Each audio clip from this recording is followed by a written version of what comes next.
Welcome back to another episode of the Doctors Building Wealth podcast. We're so excited to bring you another episode from our 2024 Fast Fire to Freedom Summit. In this episode, we hosted an incredible panel discussion on the topic of how to thrive as a physician entrepreneur. Joining us on the panel are the most successful business owners in the physician entrepreneur space, Dr. Peter Kim of Passive Income MD, Dr. Bonnie Koo of Wealthy Mom MD, and Dr. Sunny Smith of Empowering Women Physicians. In this episode, you'll hear firsthand about their unique journeys, how they transitioned from full-time clinical work into building successful businesses. From overcoming challenges to leveraging real estate and other business ventures, they share actionable insights that can help you on your own entrepreneurial journey. Be sure to listen for some key takeaways like the importance of adaptability, the power of community, and why persistence is critical for success. Now, whether you're just starting out or you're looking to scale your business, this episode is packed with inspiration and practical advice. Okay, with that, let's dive in. We are so excited today to be able to have on this panel some amazing physician entrepreneurs who also have some experience real estate investing and who are some of our dearest friends and just, we believe, have such phenomenal advice to offer and guidance to offer to all of you guys as you embark or as you continue on your entrepreneurial journey as real estate investors, or maybe some of you own your own practices, or maybe you own other businesses. And so we brought these guys, so Peter Kim, Sunny Smith, and Bonnie Koo in to be able to speak to all of you guys and share their experiences. So to start out, I wanted to just have everybody introduce each other or introduce themselves. And some of you, may know a couple of these guys, I'm sure, because I can see all the hearts. Let's try to introduce each other. Yeah. I can introduce, yes. I own it. Okay, Peter, you start. You either introduce yourself or you introduce somebody else. This is Bonnie Koo, everybody on this side. Everybody. All right, okay. All right, I guess we'll introduce ourselves real quick. My name is Peter Kim. I'm an anesthesiologist, retired anesthesiologist in Southern California, and I run a few companies, but the one I spend the most time and energy on is a company called Passive Income MD, where we, again, try to educate physicians and about real estate and different ways to create extra income on the side, passive income, and we try to connect them to great resources and, again, create communities around all this stuff. Bonnie? Next, Dr. Bonnie Koo. Okay. It's funny. I think we're in different places. I know. I should go like this or this. Yeah. I'm Bonnie Koo. I am a dermatologist. I guess I should also say retired. I just moved to Tampa, Florida, but otherwise I've been in New Jersey and New York City for most of my adult life. My company is called Wealthy Mom MD. And what I do is it's a platform for female physicians to really start with personal finances and then figure out how to make their money work for them so they can create the lives they want. All right, Sunny. Okay, I definitely would not use the term that you guys used, retired, because I do not feel I'm retired at all. But I would say from medicine. Retired from medicine. Well, I would say I trained as a family physician. And I personally think that we are all having a different kind of impact in medicine. And like, I do physician wellness, and like, that's a very much, that's what I did in my career when I was paid by UC San Diego as a clinical professor. So anyway, all different perspectives, as you can see, on how we perceive ourselves, our identity, our evolution, about what it means to step a little bit outside of the box, outside of medicine, and who you become along the way. It definitely took all of us here on this panel a period of time to really step into that. We are no longer practicing clinically, like we stayed both and for a while. But I am, again, Dr. Sunny Smith, family physician trained, spent my career at UC San Diego, ran a free clinic, clinical professor, and then found coaching very, very helpful for me, and it helped me say no to things I didn't want to do anymore and stopped people pleasing and care what I think and what I feel and what I want to do. And so then I trained to become a coach, and that's what I now help women physicians do. I run a company called Empowering Women Physicians, and we do private one-on-one coaching. We do group coaching. Most of it is virtual. We also do retreats. And yesterday I did an in-person event here just for one person, which is pretty rare for me. So that's me, and that's what I do. Yeah, that was an incredible session. People were raving about it in the evening. So thank you for doing that, Sunny. So I wanted to start with you guys' entrepreneurial journey, and maybe I'll use you as our question person over here too. If anyone wants to share how you approached entrepreneurship, even if you thought you were going to be an entrepreneur, maybe way back when, or and how you kind of built it out and planned it or didn't, because I think it's important for people to hear how we started and how we maybe didn't know everything in the beginning. Well, I can start. So that's a really great question. Okay, I'm just trying to think back. Hasn't been that long, but long enough because so much has happened. So I was not trying to start a side gig. Like, it was not even on my radar. I was a practicing dermatologist and money was fun. You know what I mean? Like, life was great.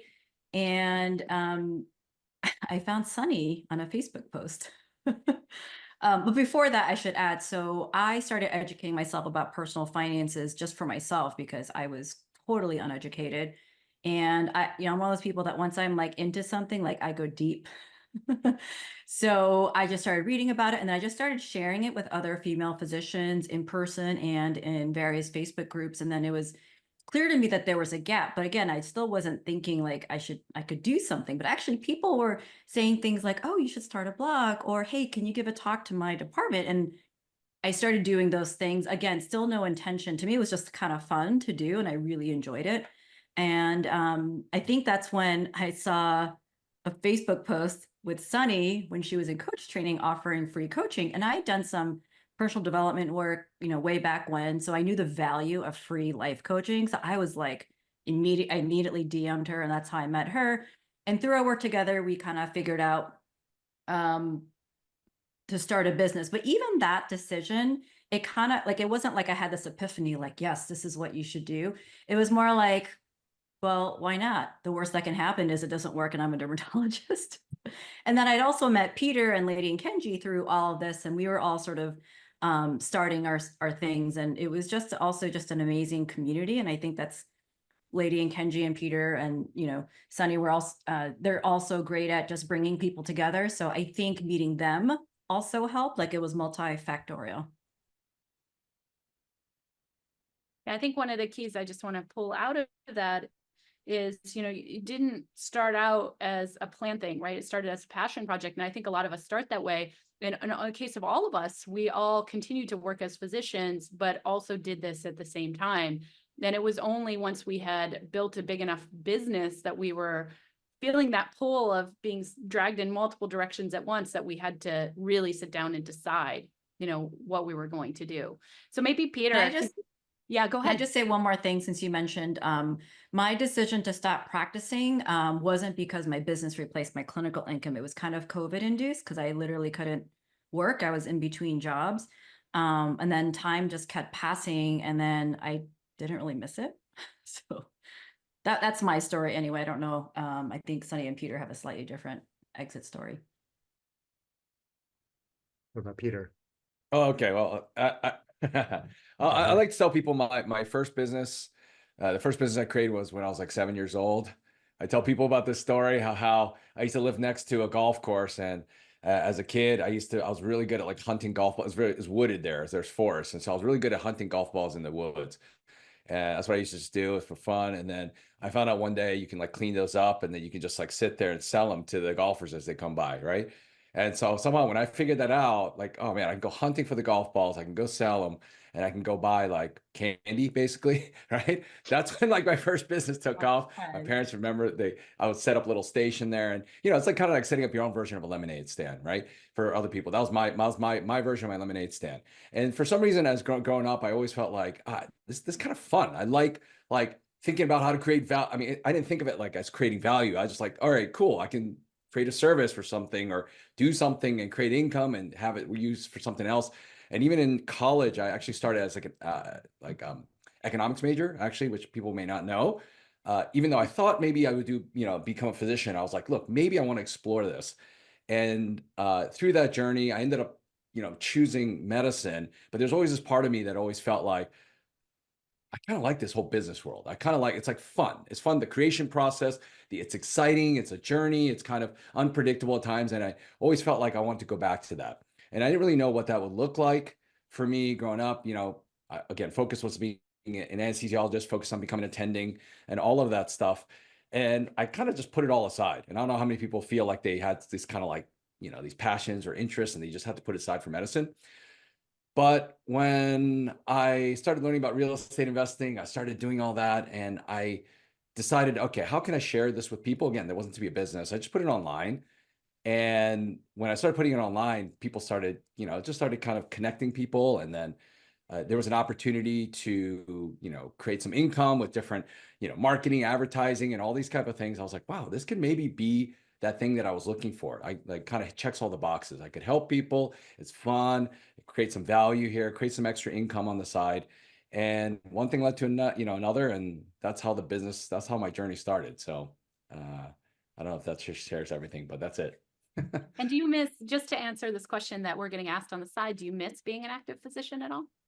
I do. I really do. It was actually my goal. My wife, Vicky, and I were just actually talking about the other day. Like, I had no plans to quit medicine altogether. I kind of cut down my shifts as my real estate income, as some of these other side income sources started to, increase. And the goal is actually never to leave medicine. In fact, I love what I did. I did OB anesthesia, epidural, spinal C-sections around babies. It's like super happy. Every time I leave the hospital, I'm like super happy. So why would I want to leave that? And, but what happened is, like, with the pandemic, all that stuff changed at work. We became an employee model, and they kind of forced me to either work full time or I had to leave. And it was kind of sad for me at that time to walk away. So it wasn't really something I was necessarily ready for. But now, a couple of years out from it, not working clinically, like, I see that was really, really cool stage in my life. I'm able to see it for what it was. It allowed me to do the things I do today, whether it's for family, whether it's for the mission, whether it's for the business. And so, yeah, it was kind of a transition point for me. It took a while to get over it, but who knows? Maybe I'll go back someday. But right now, I'm really enjoying the life I have. Honey? I had no intention, for sure, of leaving clinical medicine, if you want to start with that part of the question. I absolutely thought I would be at UC San Diego School of Medicine teaching until I was 65 and retire. And I absolutely loved so much about my job. I had basically custom created it specifically for me. The job didn't exist, right? I mean, I ran the nation's largest student-run free clinic. I did research. I had clinical and academic. And I mean, who gets to be a doctor and doesn't have to charge their patients, right? And then just gets to focus on student wellness and patient wellness. And so it was an incredible job. And because I loved it so much, I did way, way too much of it. I was a director of 7 different things, and I took on more independent study projects than anybody else, than the whole department combined, basically. And so just did a lot of work. And so once I had a bicycle accident and couldn't work at all, when I went back to work, I had to go on a modified schedule. And so I went back it was like a forced initial change. And then once I had made that change and I saw that other people actually did all the things I used to do, then I was like, okay, I don't have to do everything I always thought I had to do. So I went to 0.8, then 0.6, then 0.17, and then 0. And as people have sort of alluded to here, all of us on this panel, people think this stuff is passive. Like, Peter's called Passive Income MD, right? There is nothing passive about being an investor unless you're doing passive investing, right? And so I invest, for instance, with Peter in a passive way, but most of the types of entrepreneurial journey, even most active real estate, takes some time and attention. And so, as my business, just like you guys, was growing and growing and growing, I'm like, I only have so much time and energy and attention, and what am I most passionate about, and where can I make the biggest impact? And so I decided to kind of transition more and more into this. It's incredibly meaningful. Because it's so meaningful, deeply meaningful, I don't miss clinical medicine in the way that I thought I would. It definitely takes a couple years to switch your identity to a non-clinical person. And then entrepreneurially, I never intended to be an entrepreneur ever. But if you look back, all of us, like everyone who's on this call, you would not be on this call unless there was some entrepreneurial call to you, some real estate call to you, something else. So you can look back just like Peter did right? And find that you've always been an entrepreneur. Because my story would say, no, I never thought I'd be an entrepreneur ever. And if I could have been a physician wellness coach, like through being paid at the university, I'm sure I would have done it. Yet many people who want to do this kind of work kind of have to or get to be entrepreneurs because that's how you get clients. Like there isn't a structure. I believe every physician deserves a coach, and hopefully one day they will be embedded, but that was not the model. So I became an accidental entrepreneur. That's one version of the story. Another version of the story is I too, Peter Kim, I didn't know this about you ever until now. We've been friends for over 5 years. I used to go on the golf course and pick up, like, that's a little kid thing to do, right? And I used to pick up dirty golf balls. My kid now buys dirty golf balls in Palmas, where we live with Kenji and Leti, there's someone out there that sells these little things. But I used to do that, and then I used to charge money for people for like a circus, so that I'd flip my dog in the air, and the little kids would come over and watch me flipping my dog. And like, so we all have these things that we've been doing, if you look for it, that you've had a little entrepreneurial something in there. And as Peter said, you know, the workplaces that we are in, we have been trained, this is how you do it. You're in or you're out. You're all or none. You are a full-time employee or goodbye. And that is just not the way, I think, post 2020 and post all this physician burnout and everything. It's like workplace flexibility is essential. And if they allowed us to stay, then we would stay. And so when we become empowered, like we all are now, like we don't have to work, right, clinically. And so we started being like, hey, listen, I'm not playing your game anymore. I'm like, for me, I'm like, look, I'm 0.17 or I'm gone. I'm 0.6 or I'm gone. Like, you want me or you don't want me. And so I think that's a powerful position to be in. I think the more and more physicians that don't have that desperation, that are like, listen, I want to work a couple days a week, then or I'm leaving, then the workplace has to be like, okay, we're either going to lose our physicians or we have to modify what we expect of physicians, which I think is the way of the future and is so much better for everyone. Yes, totally. I remember when I was working half-time as a hospitalist, I feel like I could do that for 50 years, right? But full-time as a hospitalist, oh my God. And you had that actually when we went to Hawaii, right? You Yeah. were forced to be full-time. And then I quit after 10 months and was like, adios.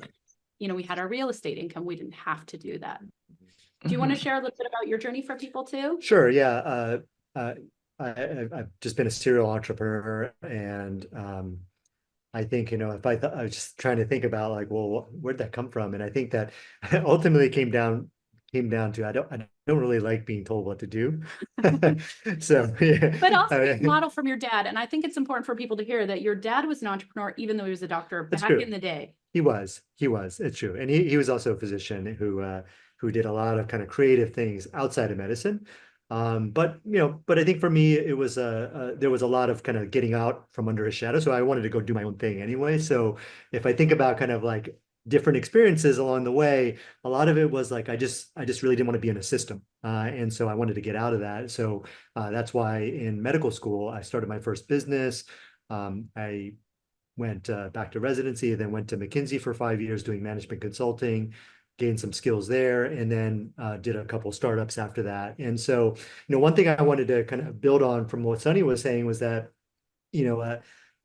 for me too, like I don't miss medicine because I'm so passionate about what I'm doing, right? If I didn't have that passion, if I didn't have that strong why, it just wouldn't be the same. So I saw a couple of people posting about, any business ideas. Well, Evan, I think if you're going to do something, ultimately, you have to there has to be a reason why you're doing it, right? Passion. Some type of a passion, some reason, some strong why.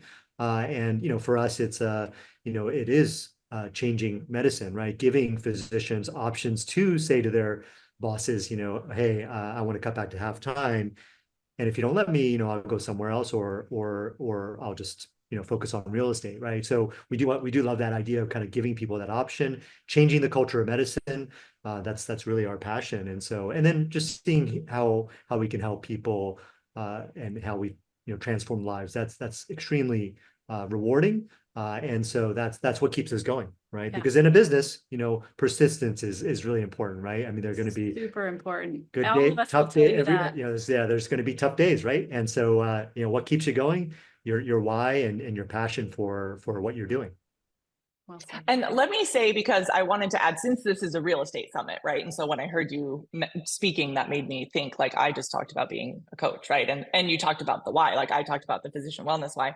However, there is the personal why as well. And so, you know, before my physician coaching, you know, income supported and replaced my clinical income, I trained with you guys to do to do real estate. And so very quickly had replaced my clinical income in a very short period of time with real estate. And in part, that helped me to be like, oh, so I could earn money this way or this way. And in part, I'm like, okay, and the other business is growing. And so I, you know, get to choose with the freedom. So the real estate or whatever income, because, you know, a lot of people aren't going to try and become a personal brand, right? Or a coach, and you're teaching people to do real estate. And it's like, part of the why can be, I get to choose now. My time is back. Mine is, you know, I don't have to be trapped in that way. So I'm just saying the why doesn't have to be, you know, you're helping physicians to become financially independent, or you're helping da da da. It's like, because my time on this earth is short, and I want to spend it doing some things that are really important to me, and not resenting all of the time that medicine has come from, you know, taken from my life. Mm. So I think, you know, I definitely want us to make sure we answer some of these questions on the side, but I also really want you guys to talk about some challenges, because I want people to hear that, you know, we alluded to the fact that you need persistence, but all of us have faced challenges. And I want people to hear, you know, that this is not just sunshine and roses. It's not like looking on Instagram, that there are tough times. Could you guys talk about, you know, maybe some challenges that you faced as an entrepreneur and some things that has taught you? I can start. So it's like, which one do I choose? I think the first thing is, again, this kind of depends on the type of entrepreneurial pursuit. But if you're doing something kind of in the public eye that all of us are doing, you have to be okay with people really not liking you and, you know, saying things, whether it's to you. I don't think anyone's ever said anything to my face, but emails, social media comments. And the first time it happened, it like, I can't think of the phrase, but it really, really affected me. Like it was like really upsetting, you know? Now it's just so much better. Like, I don't really think, you know, much of it. It's not like I don't have any negative thoughts when I see it, but it's just, I'm just much more confident in what I do and, you know, my why. And so I think everyone, you know, in the public eye has to deal with that. And then I guess another thing I want to share is, you know, sometimes things don't go as well. You don't make as much money. You know, you try to do something and it doesn't work. And then it's so easy to make it personal. Like there's something wrong with you. And so I think like really learning that, really like separating that from yourself. And it's like, okay, like what happened, like troubleshooting, right? So like, and then as Kenji says, like persistence is really key because it's so easy to give up. Mhm. And there was a period of time where I wanted to give up or just want to shut things down. Like there was a pretty long period of time. Like now I'm like, I still go through it. And I think that's normal too, just depending on, you know, how you're feeling that day. What All about right, you, I can Peter? jump in.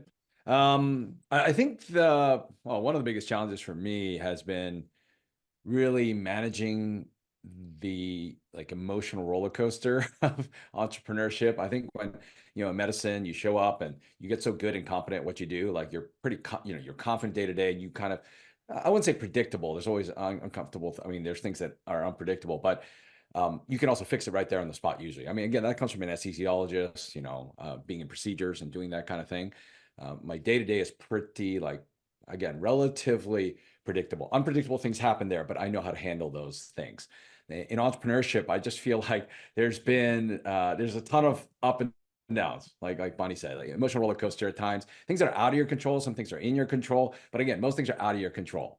And so whether the market shifts, whether the sentiment change, like all these different things that you can't really control, and you're always trying to keep a great mindset for that. You're trying to keep strong throughout all of that. And again, not take it personally, like Bonnie said, trying to always constantly pivot, constantly innovate, thinking of all these things, like how do you stay resilient? How do you stay centered? And that's really led me to, it's interesting. I've never really been like a philosophical type person, but like over the last couple of years, especially with business and entrepreneurship and doing all Tony Robbins stuff and trying to, with the mindset stuff, I really kind of skewed towards like this whole concept of like, really resonated with this idea of like stoicism, just like being centered and, everything is happening for a reason and using obstacles as the way to get where you're at. And that's been my way of coping with all of that. And the other thing that has really helped me though, with that emotional roller coaster, is like surrounding myself with people like this. And I think that, that's something that you guys have done a really amazing job at, Leti and Kenji, is building this community of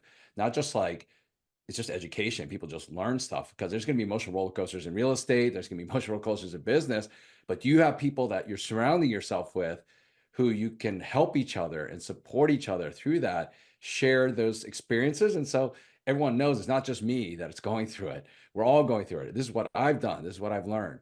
And I think that's what is really the value of this type of community here. And so that's what I've had to learn to deal with. And that's probably my day-to-day challenge. I still deal with it every day. So We all do.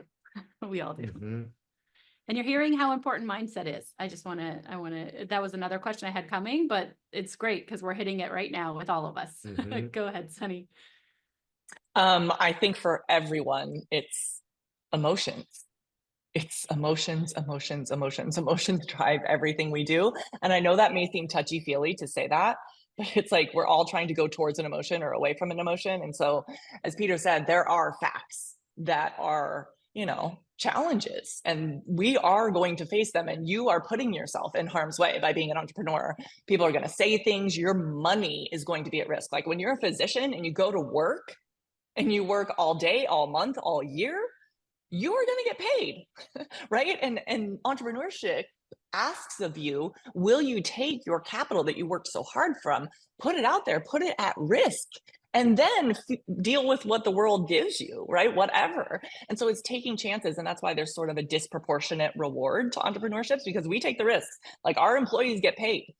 They get paid first, right? And the bank in real estate gets paid first, right? We're not going to default. And so, and like for me, team is a really hard challenge. I think for all of us, team is a challenge. So, finding good people and having them stay and having them produce and do all these things that you need them to do in entrepreneurship, whether it's your property managers in real estate or whether it's your operations manager and the kinds of things that we do. It's a huge challenge, as you guys know. Like you know me behind the scenes. This is not made up. This is a huge challenge. And so the mindset and feelings part of it, understanding the human brain, is when you face a challenge, a huge challenge, your brain is going to want to quit.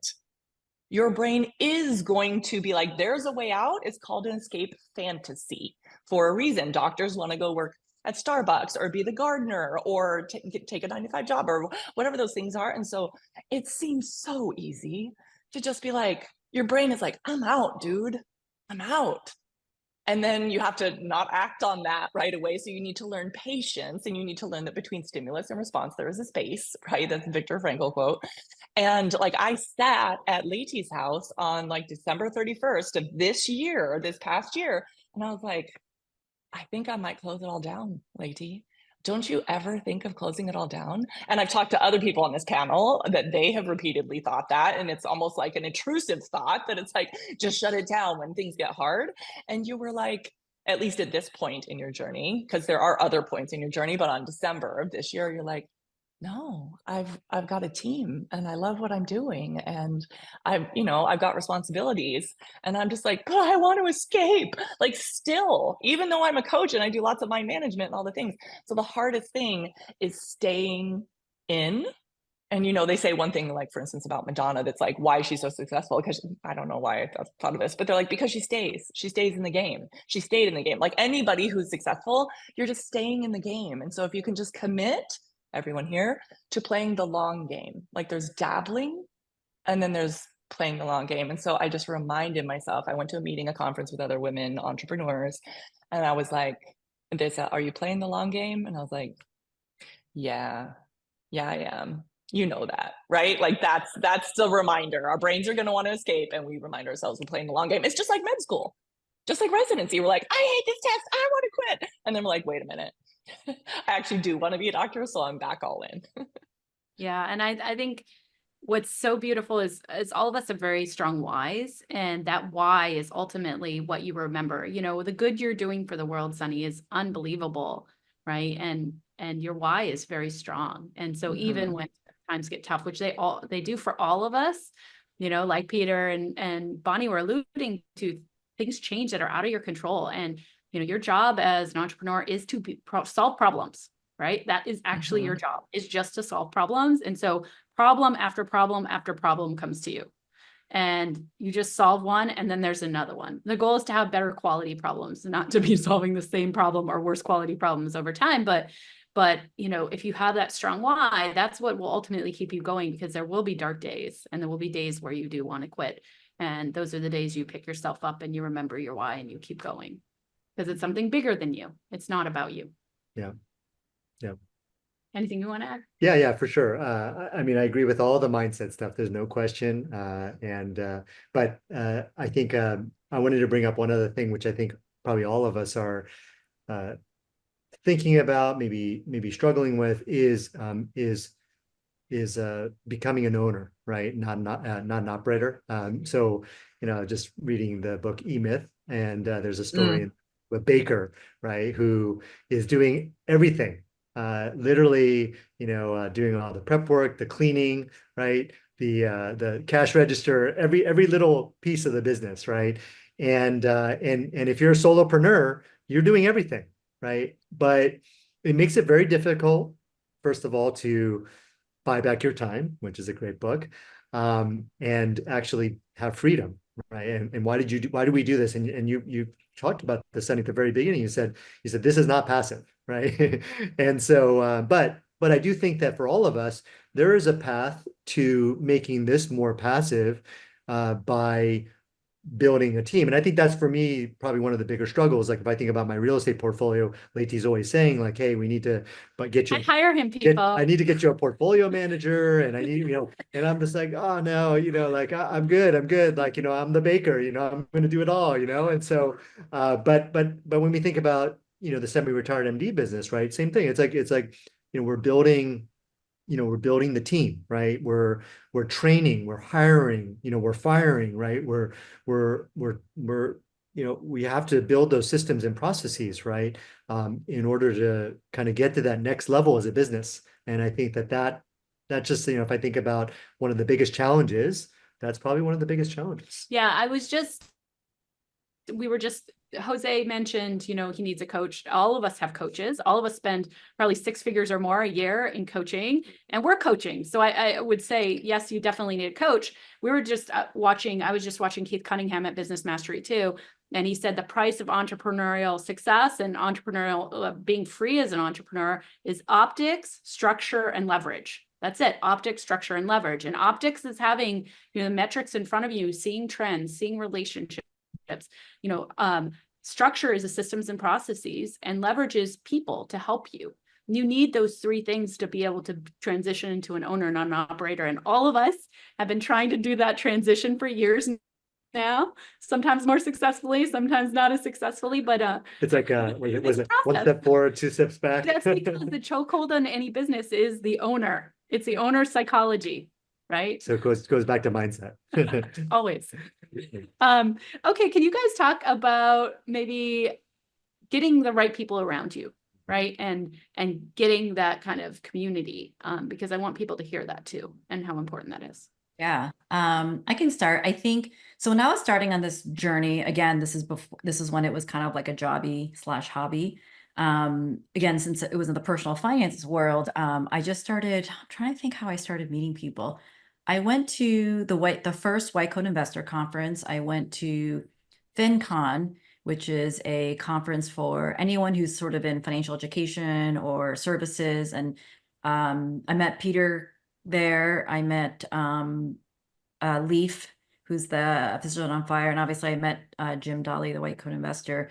And it's just really fun to meet people who are doing similar things. And I think part of it's like, oh, you know, I'm not the only one doing this, because I think it can be really lonely to be an entrepreneur. And so again, like we talked about, like it's nice to know that other entrepreneurs are going through similar struggles. We can bounce off ideas, we can support each other. And so I feel like I have like different groups of people. So like, this is a group of people and we share a lot of things and help each other out. And then, I go through, various like being in business masterminds, and that is joining a community, meeting other entrepreneurs who kind of have the same goal of, scaling or whatever we're focusing on. And then, so I really enjoy going to conferences. I speak at most of them now, but even before I was speaking, like people who go to conferences, the types of conferences that we attend. So Peter has a conference, it's next week actually. So all of us will see And each we'll other in all be person. there. Yeah, it's just a great opportunity to meet people, because like think about it, we're not in college anymore. You're not like just running into people. You have to be really intentional about meeting new people. Like I'm just gonna give you a quick example. So I moved to Tampa, like I don't really know anyone, just a few people. Like I am going to all the things, because I know how important it is to have community. A lot of my friends are just kind of spread all over. So it's like I need some in-person community. Like I go to all of the parent events for my son's school. There's a Tampa PMG group, so I go to their things, like, and then I'm trying to like gather people, because there's a number of us who like work part-time or, step out of clinical medicine, doctors. And so I was like, let's all go out to lunch. And so, and I'm doing that because, I want to find my local community, and because I know how important it is. I'm happy to follow on that, which is, I mean, you guys are absolutely like my besties in life. Like when life falls apart, I come to you and we talk to each other and we trust each other. Like this is not just a business relationship, and so you think you're getting into it possibly to network and get other people so that you're not the only one, because many of us, I think when we started, we were the only one at our university or at our clinic or at our hospital doing the one thing. And so like my very best friends who are now in my coaching program and come to my retreats and stuff, but this is 6 years later, when I first started, they literally were like, you're crazy. Do not do this. Do not put your money on the line. Like, what are you doing? And because I signed a 6-figure contract to host a retreat in Bora Bora right off the bat. And so they're like, stop it, Sunny, you're insane. And if I had stopped, I wouldn't have impacted so many people in the world, right? And so the reason I thought I could do it at that point, it wasn't physicians. I knew no physician entrepreneurs. And I went and I trained as a life coach, and I saw all these people where Bonnie ended up eventually training. And they were like the most successful one there had a high school education. And I was like, if she can do this, I can do this, right? And I started talking to people who are at the beginning of their journey, in the middle of their journey, and way farther along in their journey. And I'm like, I can see myself in every one of these stages, right? They're not smarter than me. They're not more capable than me. If people can do this, I can do this. I do need to talk to them. What are you doing? What's working? How are you failing? Tell me all the things. And people who will tell you the truth. Not the people, as you said, the Instagram version of like, this is so beautiful and it's so easy. We make all this money. We do all these things. We have all these clients. It's like, this is what sucks. This is what's awful, blah, blah, blah. And then, as Bonnie had said, she became my client. And I was like, you have a blog? Like, why are you not monetizing this? Like, go double your prices right away for like her, whatever, advertising, et cetera. She sent one email and all of a sudden had made tens of thousands of dollars with one email. Like, we just have no idea if we're not in with the right crowd or right people, or know how you can leverage your skills and your assets. And then because I met Bonnie, I met all of you because we met at a Tony Robbins event. Like, no surprise, it was a personal development space, right? And then meeting all of you in person, absolutely. So meeting the life coaches absolutely changed my life, because they were examples of what was possible for me in a community that, my world was like, that is not possible for you, stay being a physician. Other examples of what's possible. And then you meet people there that take you to other spaces, to other spaces, to other spaces, right? Because they're the overlapping Venn diagram of communities. So then I met you guys, and then I met many physician entrepreneurs, and I'm like, wait, I'm not crazy. There's other physician entrepreneurs. And then I thought you were crazy with your real estate stuff until I did it. I'm like, wait, that's not crazy. And I met Peter, and he had started as like anonymous. And I was like, he's really in this for the right reasons. He's not in it for his ego. He was absolutely anonymous. And that like endeared me to him right off the bat, right? Because I'm like from a place of service. And So I just think, if people want to, this was not meant to be an advertisement for people's in-person events, but like Peter has one next weekend, right? And people who come to those things, they tell me years later when they end up in my program, they're like, that conference changed my life. I met all these people and that's why I'm here with you. And like I got exposed to so many things, that mindset and finances, and you can set yourself free and you don't have to be like every other physician. And then after that, I'm having an event with Liz Gilbert and Martha Beck, who absolutely will tell you that you can live life on your own terms. And people were asking about books, and you can read Martha's last one was Way of Integrity. It's really good. It's live in alignment with what you want, integrity with your life and your wants and your desires, not what society expects of you. So read that. And then like I'm going to speak at Tiffany Moon's thing coming up. And then you guys are going to have one. What month are you having one? Next March. Yeah. Next March. So like, there's no excuse. February. And Bonnie has one in February. Like, there is no excuse for you to say you don't have anyone around you doing this stuff. You can do it online, first of all. And paid communities have more engagement, right, than free. I have a free community. All of us have free communities, but we really get to know people more who are closer in our circle.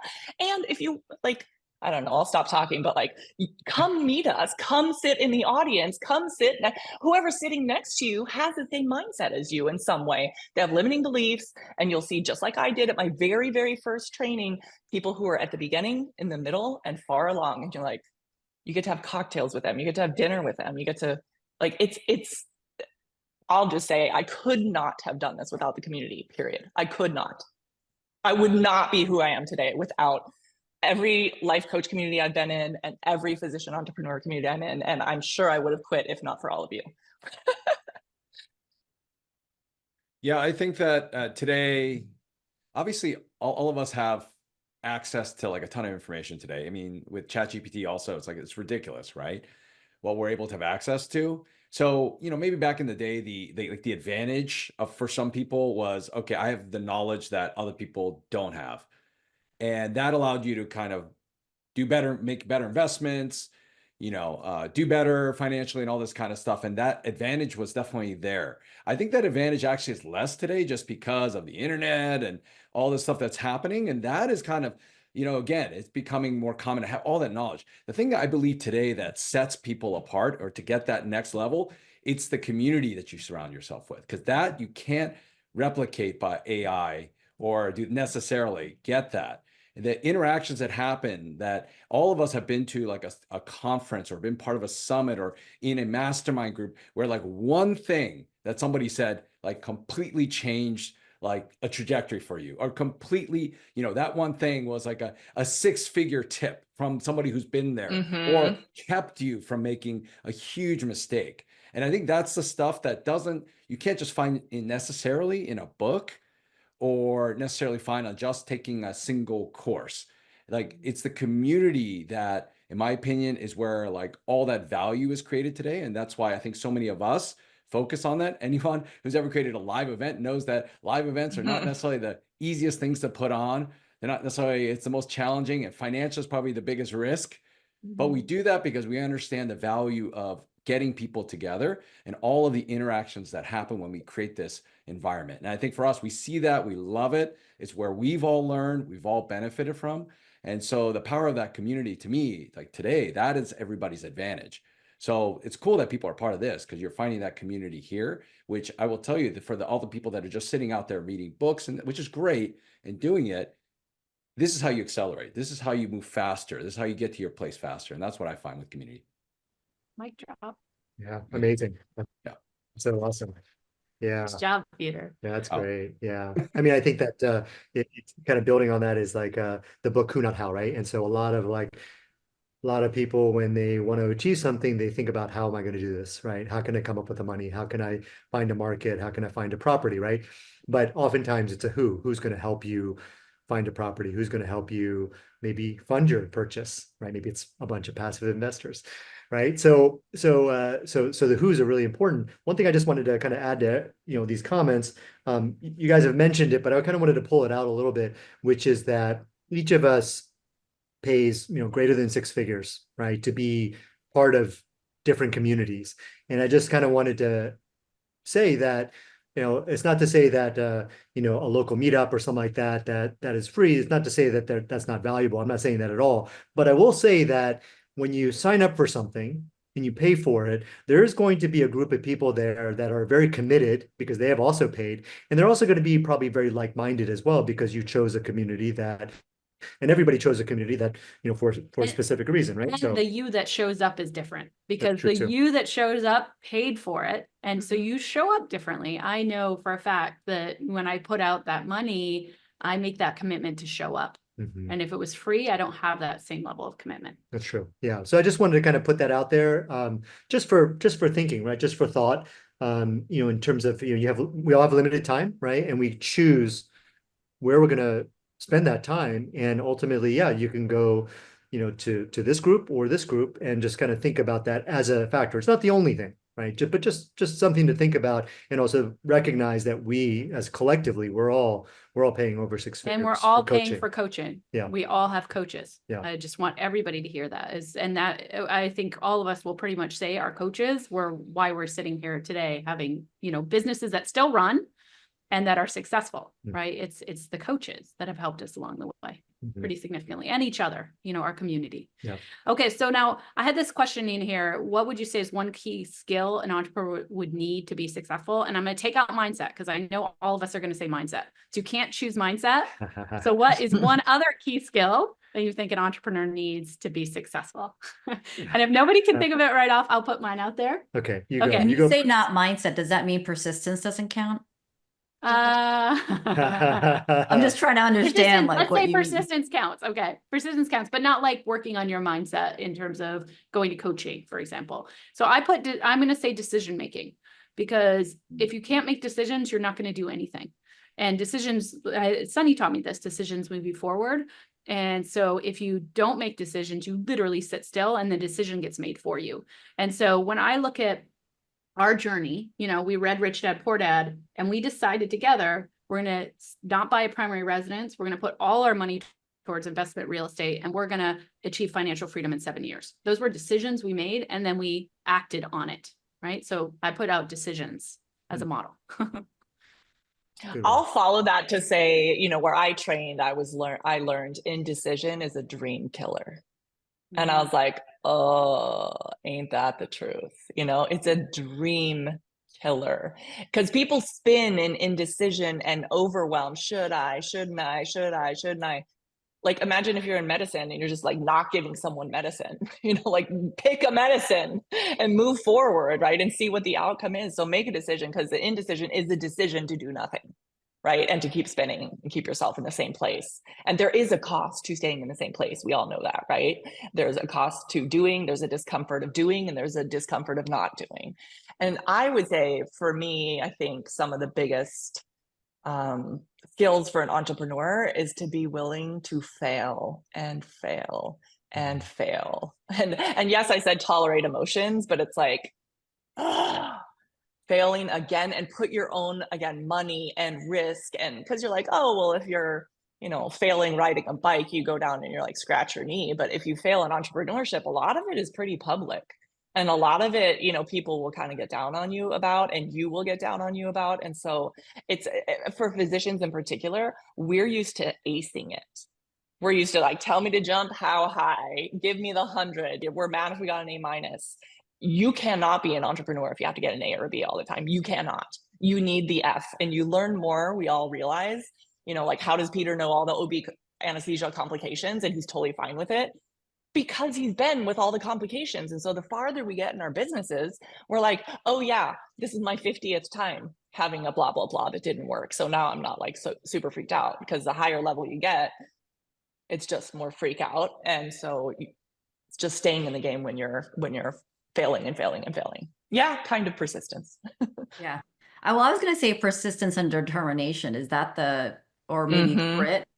It just depends on how you want to define it. But like, I mean, Sunny knows his story. Like, I didn't get into dermatology residency until the third time. And so I think I literally was like derm or bust, because I just was like, I'm going to be this age anyway, might as well be a dermatologist. And, everyone was saying like, oh, become a hospitalist or become a radiologist, they were just all saying it. And I was like, but why? Like, I don't want to be those things, And then in terms of business, same, it's like, my business, there was one year where there was a big drop in income. So it'd be really easy to say like, this isn't working and I should quit, versus being persistent and figuring out like what happened, or just, there's a lot of problem solving. And so, yeah, that persistence and determination is really important.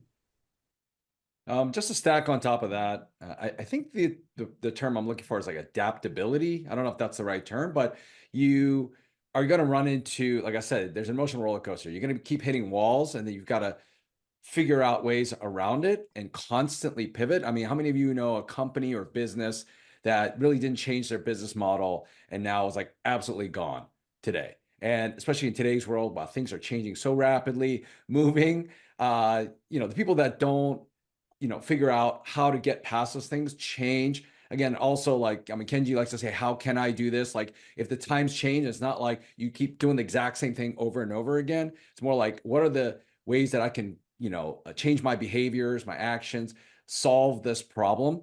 It is really the key. I think we've all run into problems where, we've had to change our business in some way to meet people at a different place, to different platforms. You guys are, we're now virtual and we're doing all these type of things. Being able to pivot and change is like absolutely important, because again, so many things are constantly happening. And it's funny because I think a lot of us, like maybe in the medical world, we feel like, oh, we just, do this one thing. But, if you have children, if you are in a relationship, like you walked in with a certain plan or idea of how things were going to go. And then whatever, something different, they fell in your lap, and you always have to figure out a different way to make the best of what you have, and then try to solve that problem, whether it's bring in resources, bring in your community, bring in all that stuff to figure it out. And I think that skill translates across medicine, it translates across business. And so that's what I found, especially in this time. Again, even in the real estate world, interest rates are changing. Like, if you just have the same plan, you have the same idea, the same thing, it may not work. Can you be adaptable and figure out a different way? I love it. I love it. I know, and I know we all know the story of Blockbuster, right? And this is a company that, I mean, there was a Blockbuster on every corner, literally. And like, I remember growing up and have my mom like take us to the Blockbuster to go get some VHS tapes, right? We all did that, right? But that company's gone, right? Completely gone, completely replaced by Netflix, right? They didn't adapt. And so I just wanted to kind of build on what Peter was saying. Adaptability absolutely is essential. So my skill is we in our mastermind, right? We the two things that we talk a lot about is making decisions, which is what you did. But the second piece is execution, right? So you can make a decision and then kind of like sit back and like not really take massive action, but you have to go out and execute too, right? And even if it might be the wrong path and it might end up in a mistake, right? And then you adapt And then you pivot, like Peter then you said. make a different decision and you go down that path. That's different. But execution is really important, right? Is really kind of, giving it your all, going for it. If it's real estate investing, I was just talking to somebody about, hey, I chose a market and that didn't work out. So I'm now in this market. That didn't work out. So I'm in this market. I'm like, okay, I can tell you what the problem is, right?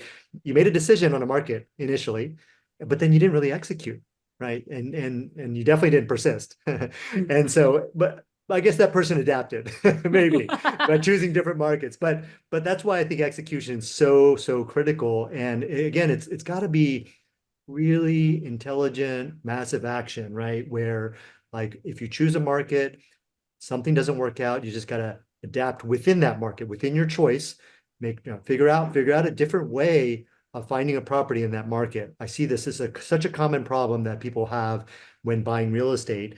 And so I think execution is my kind of key skill. Beautiful.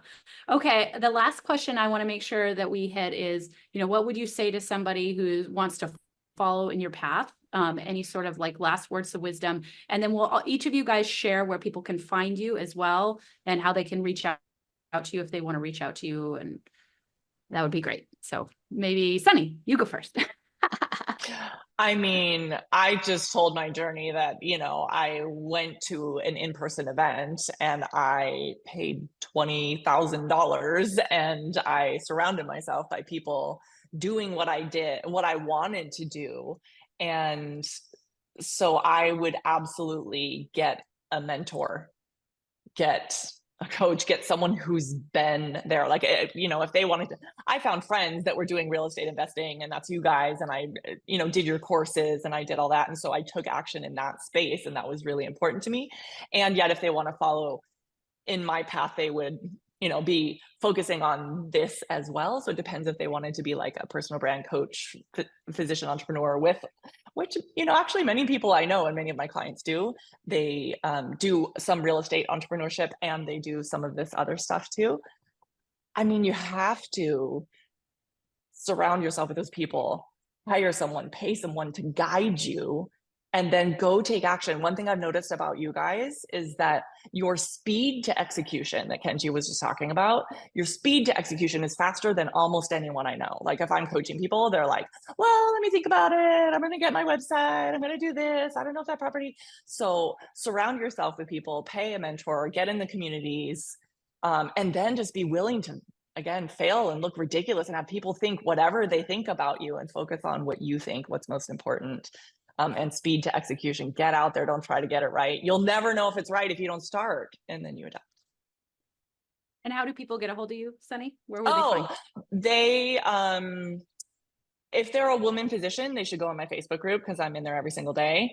If they hate social media or are not a women physician, they could go to empoweringwomenphysicians.com. I actually have like a coaching guide that I have used since the very first day that I became a coach, and it talks you through my exact method. And our methods are the most effective physician wellness program ever documented, published in academic journals. So like, that's exactly what we do. It's how I teach my business clients. It's how I teach my personal clients. I have a podcast that's public that I'm not super reliable about, but it is there and it's available.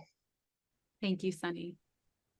I was going to say, just get started. And like, what's like the first thing you can do, right? Because I think like, it's so easy to be like, I want to start. I don't know where to start. And it's so easy to be overwhelmed. And so I always just feel like, just what is the first, like when I'm coaching people, it's like, what is the first little step that feels so doable? So like, I'm just giving you an example, like, people, I just remember someone telling me like, if you were trying to like, go to a yoga class, but you find yourself not doing it, like this might sound ridiculous, but it, if it helps, it's like, someone's like, I put out my clothes, at the door, like, put the shoes on, like, but you might, when you're doing something brand new, like you might have to really break it down to that thing. Like, I know we have like 2 minutes left, but like, for example, like when I coach my clients and they're like, okay, I want to work on my budget. And then if you put it on your schedule, work on budget, you're like, well, I don't even know what that means. Right. Mm-hmm. So it's like, okay, maybe at 1 o'clock you write down, figure out what all my accounts are and make sure I know the login and password. So like, just like one little step. So like, what is that? It'd be great if all of you could identify what that could be. And then by 1 deadline. All right. And where people find you? Oh, Wealthy Mom MD. That's my website, the name of my podcast, and my Instagram. Peter? Cool. Yeah. There's not much more I can say on top of that. Just get in the game. Something I've always said to people, it's probably not that first this is about real estate investing. So maybe it's the first investment that will get you where you want to be, but more likely it's going to be one of the other investments down the line. It might be your third investment, might be your fourth investment, but the quicker you get there, the quicker you get where you want to be. So for those of you hesitating, because they want to get to the perfect investment, the perfect decision, all the market conditions have to be perfect for it. That's probably not going to be the one that actually moves the needle for you anyways. Get in there, you're going to learn, and then it'll help lead you to the opportunities that will really make an impact on your life and your family's life. You guys can find me at passiveincomemd.com. You can also reach out to me at peter@passiveincomemd.com. We'd love to connect. Aw, thank you guys for being here and giving up some of your Saturday for all of us. So we so appreciate it. And everybody show them some love and thank them, because yeah, it's really something to try to get all of you guys together. So I'm grateful for you guys being here and for all of the wisdom shared. See you at the Prosperity Conference. Yeah. Conference MDCon. Yeah, we'll see you there. All right, see you next weekend. Yeah. Bye. Bye. Okay. Bye, guys. Bye.